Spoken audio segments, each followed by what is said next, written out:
हमारी संस्कृति, हमारे संस्कार सदा रहे हमारे साथ। भारत के महान ग्रंथों और काव्यों का संपूर्ण संकलन। सब्सक्राइब करें तिलक। कई तरीके की एलईडी लाइट्स आपके घर और ऑफिस के लिए। GR LED lights, make India bright.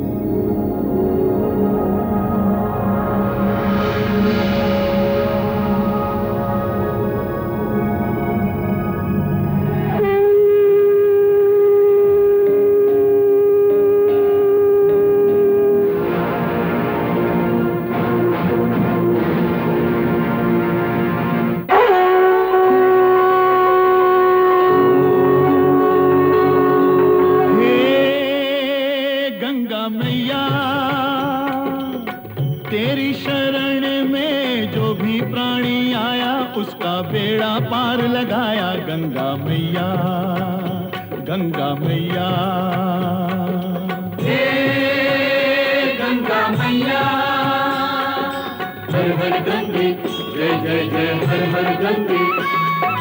निर्बल का बल तेरा ये जल, अमृत जैसा सबके लिए।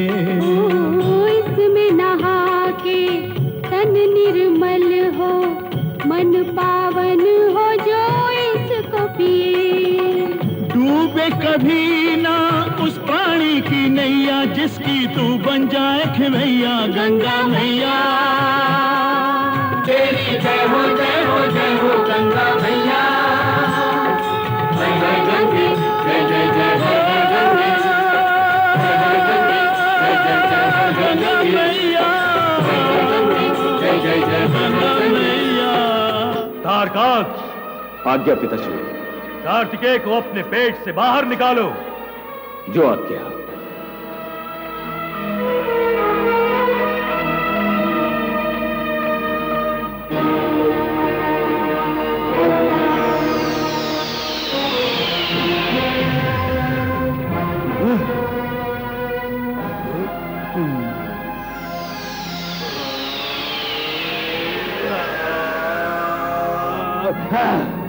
गुरुदेव, ये क्या हो रहा है?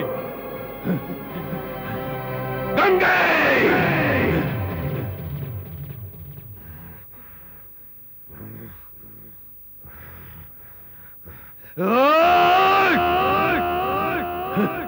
गंगे!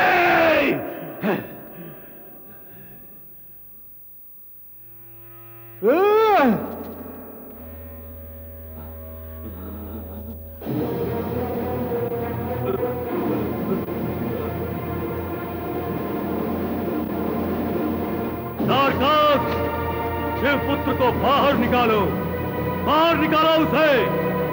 नारायण नारायण नारायण। बाहर आ जाएगा सूरराज, बाहर आ जाएगा, परंतु चीखने चिल्लाने से नहीं। शिवपुत्र के दर्शन करना चाहते हो ना? प्रभु की शरण में जाओ, प्रभु की शरण में। देवर्षि! नारायण नारायण। मैं जानता था आपका स्वभाव क्रोध के भाव के अधीन होकर कुछ ऐसे ही आपको चीखने चिल्लाने पर विवश कर देता है। हे परम तपस्वी, मुझ अग्रज पर तनिक तो कृपा कीजिए। मैं तो केवल ये कहने आया था, प्रभु की लीला जानते हुए भी आप अनजान क्यों बन रहे हैं? आप कहना क्या चाहते हैं देवर्षि? असुरराज, नारियल के भीतर पानी कहां से आता है बता सकेंगे? बताइए, पत्थर के अंदर जीव का पालन पोषण कैसे होता है भार्गव? प्रभु की कृपा से ना। मैं सत्य कह रहा हूं ना ऋषिवर? एक पुरुष के पेट में कार्तिकेय का गर्भस्थ कैसे हो सकता है? ये जो कुछ भी हुआ है प्रभु की कृपा से ही हुआ है। देवर्षि, प्रभु की कृपा कहकर आप मेरे गांव पर नमक छिड़क रहे हैं। नारायण नारायण नारायण नारायण। प्रभु की कृपा से जो कुछ भी हुआ हो, परंतु अब आपके प्रभु की कृपा से शिवपुत्र मेरे हाथों से नहीं बचेगा। मैं शिवपुत्र का वध अवश्य करूंगा। कैसे? तारकाक्ष के पेट से बाहर निकालोगे तभी ना? मैं निकालूंगा उसे पेट से बाहर, अर्थात अपनी मृत्यु को स्वयं कारावास से बाहर निकालोगे ताकि वो... देवर्षि, मैं सब समझता हूं। आप अवश्य देवताओं के प्रतिनिधि बनकर कोई चाल खेलने आए हैं। नारायण नारायण। कुछ नहीं होगा देवर्षि, कुछ नहीं होगा। अब जो कुछ होगा तो वो होगी शिवपुत्र की मृत्यु, शिवपुत्र की मृत्यु। नारायण नारायण नारायण। विष्णु, तारकाक्ष, शिवपुत्र को बाहर निकालो, शिवपुत्र को बाहर निकालो।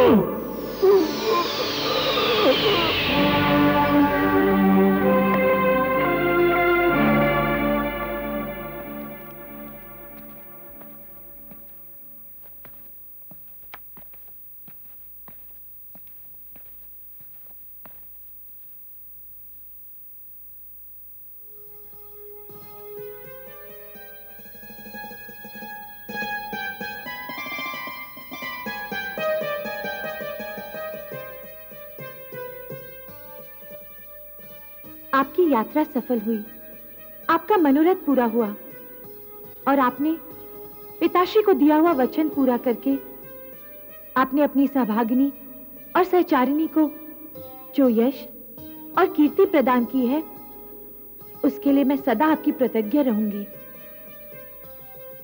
और मेरी सदा ये कामना रहेगी कि वो दिन शीघ्र से शीघ्र आए जब असुर त्रिलोक विजय करके उस पर अपना आधिपत्य स्थापित करें। युवराज, कार्तिकेय को असुर लोक लाकर आपने अपने पिताश्री असुरराज तारकासुर की अमरता को जो अमरता प्रदान करने का श्रेय प्राप्त किया है, वो अवश्य ही आपको त्रिलोक का स्वामी बनाएगा। और तुम्हें त्रिलोक की स्वामिनी।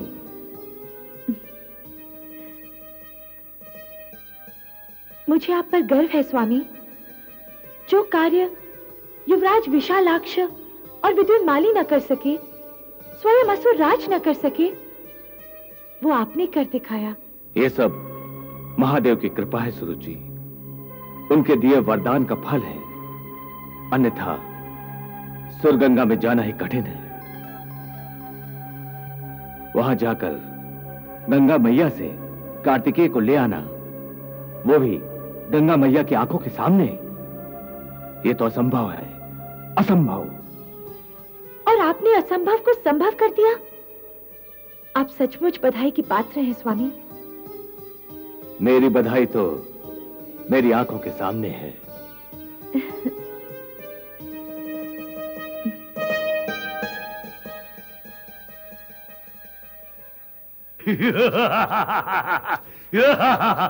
समाधान हो गया गुरुदेव, समस्या का समाधान हो गया।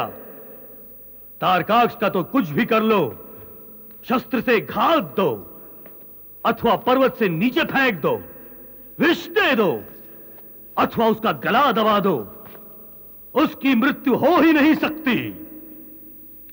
उसे मृत्यु मिलेगी तो केवल शिव जी के हाथों। मैं ठीक कह रहा हूं ना गुरुदेव? तुम्हारे मन में क्या है तारक, वो कहो। मैं तारकाक्ष का पेट फाड़ने जा रहा हूं।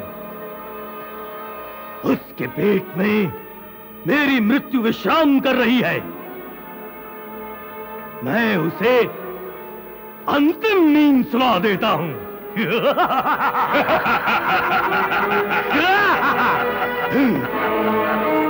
रुक जाइए स्वामी। आप ये नंगी तलवार लिए कहां जा रहे हैं? शिवपुत्र का वध करने। परंतु शिवपुत्र तो मेरे पुत्र तारकाक्ष के पेट में है। उसी पेट में घुसाने जा रहा हूं ये तलवार। नहीं स्वामी नहीं, आप मेरे पुत्र की जान लेंगे। नहीं, मैं अपनी जान मृत्यु से बचाने जा रहा हूं। तारकाक्ष के पेट में मेरी मृत्यु बेचैन किए हुए है मुझे। मैं उसे समाप्त करने जा रहा हूं महारानी, समाप्त। नहीं स्वामी नहीं, ये तारकाक्ष के अहित में है। मुझे सर्वप्रथम अपना हित देखना है और तुम्हें भी मेरा हित ही पहले सोचना होगा, क्योंकि मैं तुम्हारा पति हूं। क्या तुम्हें मेरी अमरता नहीं चाहिए? मुझे अमरता प्रदान करेगी कार्तिकेय की मृत्यु, और इस काम को पूरा करेगी यह तलवार।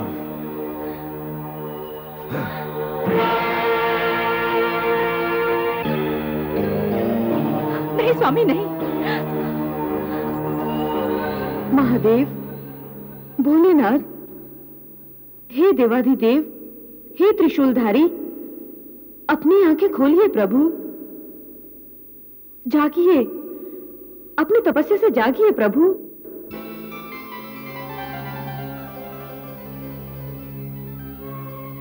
हे देवी, क्या हुआ? आप इतनी विचलित क्यों दिखाई दे रही हैं? प्रभु, तारकासुर कार्तिकेय का वध करने जा रहा है। प्रभु, आप मुस्कुरा रहे हैं। हमारे पुत्र की जान पर बनी है और आप मुस्कुरा रहे हैं। हे देवी, आपका दृष्टिकोण केवल एक मां का दृष्टिकोण है। तनिक ये भूल जाइए कि कार्तिकेय आपका पुत्र है और फिर निर्लिप्त होकर। नहीं प्रभु, मैं निर्लिप्त होकर नहीं देख सकती।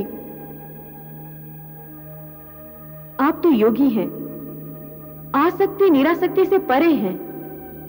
आप किसी भी घटना को निर्लिप्त होकर देख सकते हैं, लेकिन मैं नहीं। हे देवी, मैं और आप अलग थोड़े ही हैं। जो मैं हूं वही आप हैं, और जो आप हैं वही मैं हूं। आप अपने पुत्र की रक्षा की चिंता में हैं और मैं अपने भक्त की रक्षा करने का प्रयास कर रहा हूं। यदि आप अपनी इस माया से बाहर निकलकर देखेंगी तो ये जान जाएंगी कि जब मैं अपने भक्त की रक्षा करूंगा तो उसी में हमारे पुत्र की रक्षा भी हो जाएगी।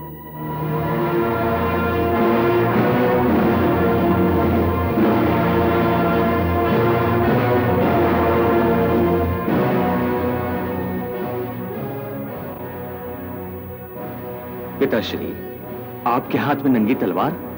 हां, मैं और प्रतीक्षा नहीं कर सकता वत्स। शत्रु सामने हो तो उसका वध करने से चूकना अपनी मृत्यु को निमंत्रण देना होता है। मैं शिव पुत्र का वध करने आया हूं।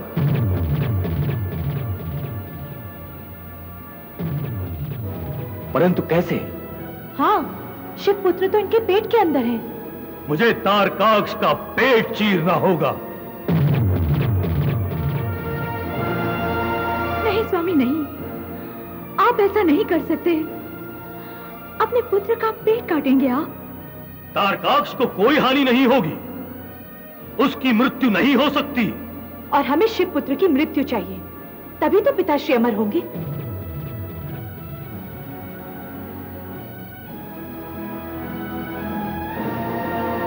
पिताश्री, आप कार्तिकेय का वध कीजिए। नहीं स्वामी नहीं।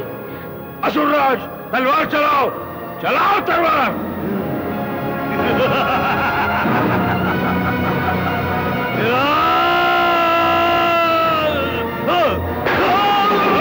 असुरराज, तलवार चलाओ, चलाओ तलवार।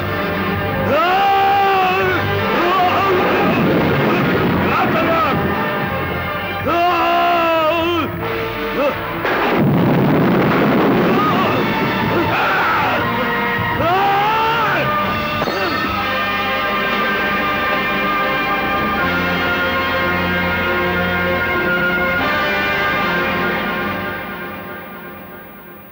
नारायण नारायण नारायण। प्रणाम माता। अब क्या होगा माता? शिवपुत्र तारकाक्ष के पास सुरक्षित है। इस सत्य का साक्षात्कार तो तारकासुर को भी हो गया है और भार्गव शुक्राचार्य को भी। अब सृष्टि का विकास होगा देवर्षि, और क्या होगा? नारायण नारायण। सृष्टि का विकास? हाँ देवर्षि, कार्तिकेय का जन्म ही सृष्टि विकास का पहला चरण है और इस महत्वपूर्ण कार्य में तारकाक्ष और तारकासुर दोनों ही अनजाने में अपना योगदान दे रहे हैं। नारायण नारायण नारायण नारायण। असंभव, असंभव! मैंने अपने एक हाथ के प्रहार से पर्वतों को चूर चूर किया है और आज एक बच्चे को मार नहीं सका मैं। धीरज रखो तारक, शक्तियां तो पूरे ब्रह्मांड में हैं। शक्तियां देवताओं के पास भी हैं, असुरों के पास भी, तपस्वियों के पास भी हैं और गंधर्वों के पास भी। ये जो तीनों भगवान हैं ना, ब्रह्मा विष्णु महेश, ये लोग भी शक्तियां प्रदान करते हैं। नहीं, गंगा इनकी चहेती भी है और शिव शक्ति पार्वती की बहन भी। वो तो कार्तिकेय की रक्षा के लिए अपनी सभी शक्तियों का प्रयोग करेगी ही। तारक, ऐसा नहीं है कि तुम उस बच्चे का वध नहीं कर सकते ही। कर सकते हो, अवश्य कर सकते हो, परंतु तब जब तुम्हारे विरोधी की सारी शक्तियां क्षीण हो जाएं, निष्प्रभ हो जाएं, तब। गुरुदेव ठीक कह रहे हैं स्वामी। आप क्रोध के आवेश में आकर अपने मन की शांति खो रहे हैं। मन की शांति कैसे नहीं खोऊंगा? मैं और मेरा शत्रु इस राजमहल की एक ही छत के नीचे है। वो बच्चा है, उसे अपनी मृत्यु से भय नहीं, मुझे तो है। मैं अपनी मृत्यु के साथ कैसे रह सकता हूं? कदापि नहीं रह सकता। कैसे भी मुझे कार्तिकेय का वध करना ही होगा। असुर राज तो शिव पुत्र का वध नहीं कर सके, परंतु आपको उसका वध करने से कौन रोक सकता है स्वामी? वो आपके अधिकार में है। आपने उसे अपने पेट में धारण कर रखा है। आप उसका वध करके पिताश्री की चिंता सदा के लिए दूर कर दीजिए। मैं कहती हूँ, मार डालिए इसे, वध कर दीजिए इसका, जला दीजिए इसे स्वामी, जला दीजिए इसे, जला दीजिए इसे।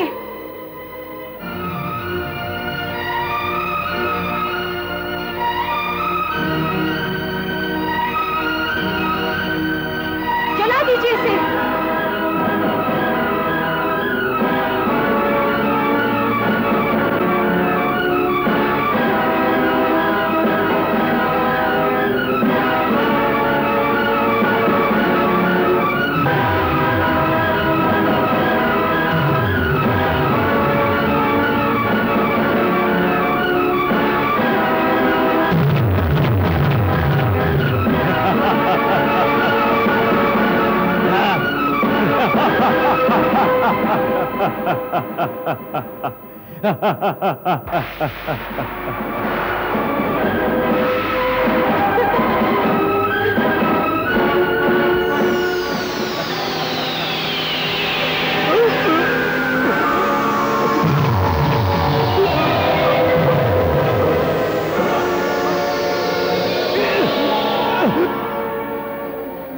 ये क्या हुआ स्वामी?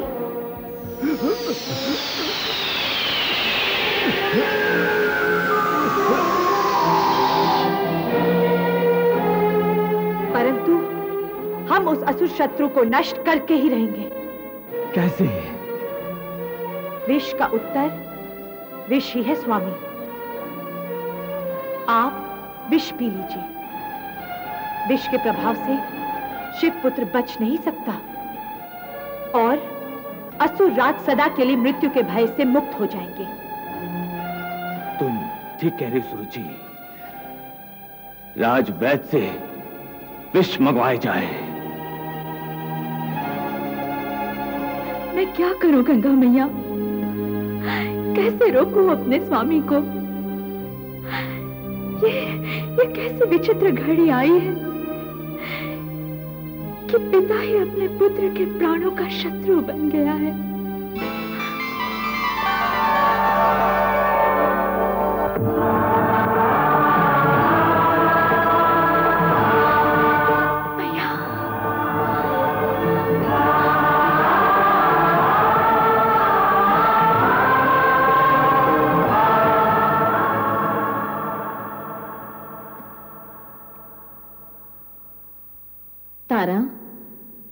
सचमुच विचित्र घड़ी है।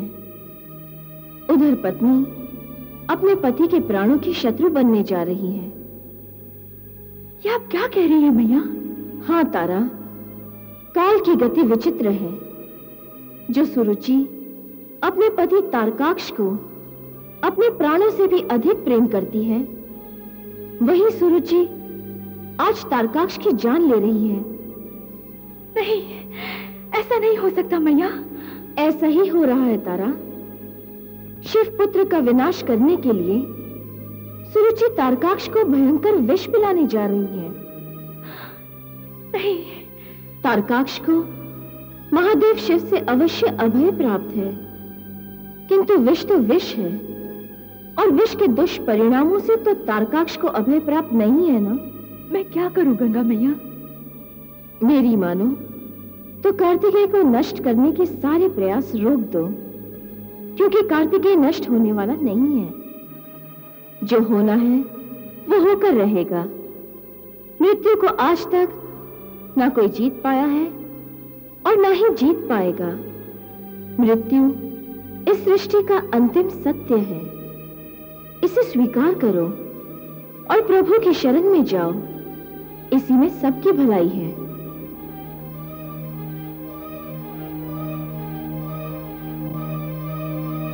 तुम्हारा कल्याण हो पुत्री।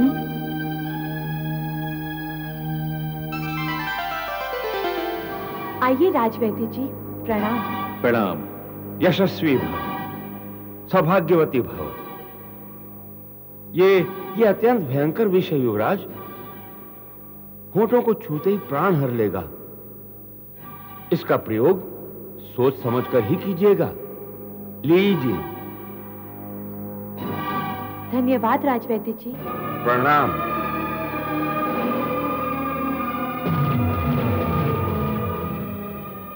तेरी जय हो जय हो जय हो गंगा मैया। तेरी जय हो जय हो जय हो गंगा मैया। तेरी जय हो जय हो जय हो गंगा मैया। तेरी जय हो जय हो जय हो गंगा